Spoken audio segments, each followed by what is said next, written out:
Welcome to the Solid Signal podcast for the week of August 22nd, 2022. And after a couple of more controversial podcasts, I'm ready to get back to business and back to the business of Solid Signal. Anyway, here's an interesting one for you, drawn from my own life. My neighborhood finally got AT&T's 5G Plus service over the last week. And so after all of this time spent talking about what 5G Plus could be and all of that sort of stuff, I finally get a chance to compare it for myself using my own devices, which I think is kind of neat, at least for me. And what I got was exactly what I expected to get, but it might not have been what another person would expect to get, and that's why I really want to talk about that a bit.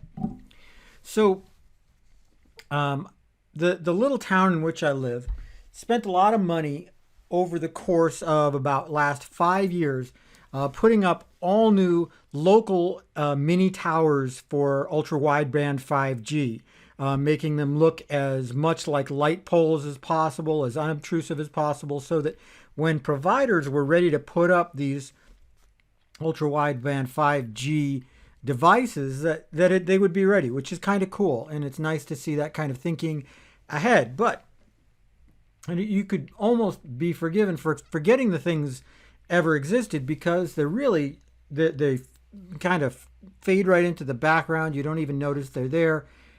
And, they've been there for so long at this point, and we've had other things to think about in our lives.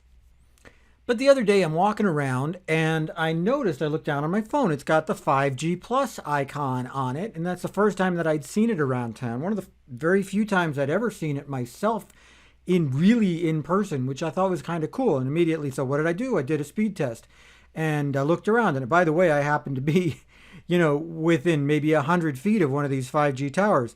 And I got exactly what you expected, which was fantastic download speeds and upload speeds. And I was getting, 375 megabit on my phone. And I happened to have one of my older phones with me, the iPhone 12 with me. So that's not bad, let me tell you. And it's faster than I'm going to get in any real world situation, especially with a phone, for gosh sakes, as opposed to, full on gaming rig. It's certainly faster than the wired Ethernet in my house. So I was pretty impressed. And then, being the kind of guy that I am, I tried a bunch of other tests as I was walking around and driving around the neighborhood. And there were some spots that it was, real similarly, real high. And then there were some other spots that speeds, according to the speed test app, were about 25 megabit. And then when I saw that, I tried, browsing and streaming and stuff like that. And I had a pretty undesirable experience. Turning off 5G with the same device gave me a much better experience in some of those places. And this is exactly what I expected, but it might not have been what you expected. So I'm going to go through why this is, and why it's something that you shouldn't really worry about. First of all, if 5G, as you know, is more than just a gimmick. You would be forgiven to think that, 5G is just another buzzword because the cell industry gave us LTE, which, was mostly a marketing buzzword, and 4G, which was really just a marketing buzzword. It was nothing more than 3G actually implemented right in the first place. So you'd be forgiven to think that 5G that is really just another way for cell carriers to try to make you seem like you're doing better with them, and eventually bill you for more money. But it's not true. 5G is a complete top to bottom rethinking of how cellular technology is done. It's one of only the couple of them that have happened over the last 50 years that we've had the cell phone kind of in our lives. And I would argue that it's probably the most important overhaul of the cell system since it went from analog to digital about 20 years ago. Everything about 5G is optimized not just toward raw speed on a speed test app, but on getting you there faster. That's what they call latency, which is the difference between how soon you press a button or tap on the screen and how soon you get a response. It's really what makes something feel faster as opposed to being faster. And top to bottom, 5G is designed to give you that kind of low latency experience, which is not only very satisfying emotionally, but also makes it possible for you to do things like, navigate self-driving cars over cellular connections. 5G is also really doesn't make any difference in its construction between voice and data, which LTE kind of started with that. 3G and 4G were, there was really one system for voice, one system for data. But with 5G, voice and data are more intertwined than ever, with voice just being seen as almost a lower priority than data because it's so simple and takes so little bandwidth to do. But as we look at 5G, and I know I'm getting into the weeds a little bit here, there's three kinds of 5G. There's the 5G that takes place on the frequencies that used to be called 3G frequencies. There's what's called mid-band 5G frequencies, which are the ones that were used for those big, ugly dishes that maybe you had one or somebody you knew had one in the 80s if they had if they had satellite television. And then there's ultra-wideband, which actually takes place in the same frequency range, more or less, as today's satellite TV. And each one is really a different kind of technology. Each one should have different expectations.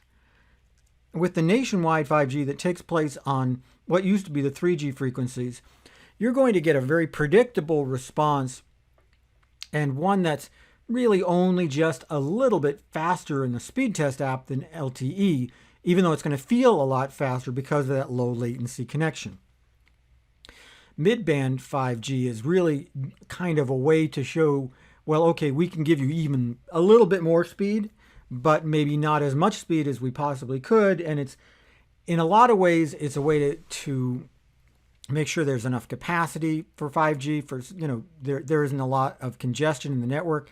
And I have to be very honest with you, it's a great way of showing people that they're getting good speed test results, just because that's how people judge stuff.